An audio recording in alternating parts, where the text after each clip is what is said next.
Breaking down Mauricio Ruffy versus Rafael fiziev on UFC 325 on Paramount. Now, this fight is an absolute banger. Two of the greatest technical strikers at lightweight, and honestly, really just fun fighters at lightweight going up against each other.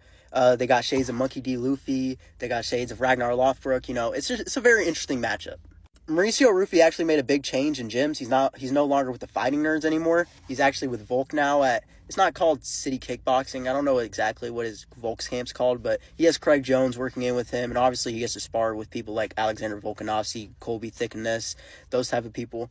I think this is going to elevate his game onto a higher level, because Mauricio Ruffy always had the striking that Fighting Nerds were known for. Honestly, I think Mauricio Ruffy, just terms of technique and flow-wise, might even be a step up on everybody else at the Fighting Nerds. Maybe except for Gene Silva, because we do know Prates is sort of a power merchant, and Caio's striking is not that elite. But I think this change is going to be very good for him in the long run. Having Volk there, having Craig Jones, his grappling is going to be immensely better. I think this was a very good move for Mauricio Ruffy. As for Rafael fiziev, or Ragnar Lothbrok, his key to victory here is chopping low at Mauricio Ruffy's legs, because there is going to be a big distance advantage that Ruffy is going to hold, so he's going to want to be able to chop at his legs to, dismantle the movements of Ruffy, because he has very good footwork. Some of the best footwork we've ever seen in the lighter weight classes, I'm just saying.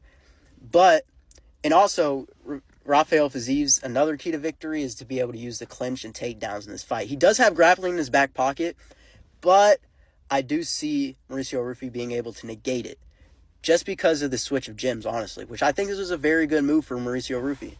And I honestly think fiziev might even key in on the grappling this fight, just because he saw that Ruffy's greatest weakness is the grappling. It's the only thing he's really shown in the UFC that he's really weak at. So don't be surprised if you see fiziev pull out the grappling in this fight. With that being said, though, Rafael fiziev is no Benoit Saint-Denis on the ground, so I ultimately do see Mauricio Ruffy edging this one out. And I know I said edging out, but I do actually think he gets the KO in this one, just due to the fact that he holds a bigger power advantage in this matchup, and that's just facts. fiziev, he has stud, he doesn't have power, he doesn't have big knockout power, like Ruffy has. Ruffy has that one-hitter-quitter knockout power. So, for my prediction, Ragnar is pretty good on the feet, but maybe second or third round KO for Ruffy. The thing is, though, fiziev did get a really good win against a longer, rangier fighter like Ignacio Bahamondes, but I do think Ruffy's on another level of striking than Ignacio Bahamondes. If he's not, fiziev is probably going to prove me wrong, but I have Ruffy, second round TKO.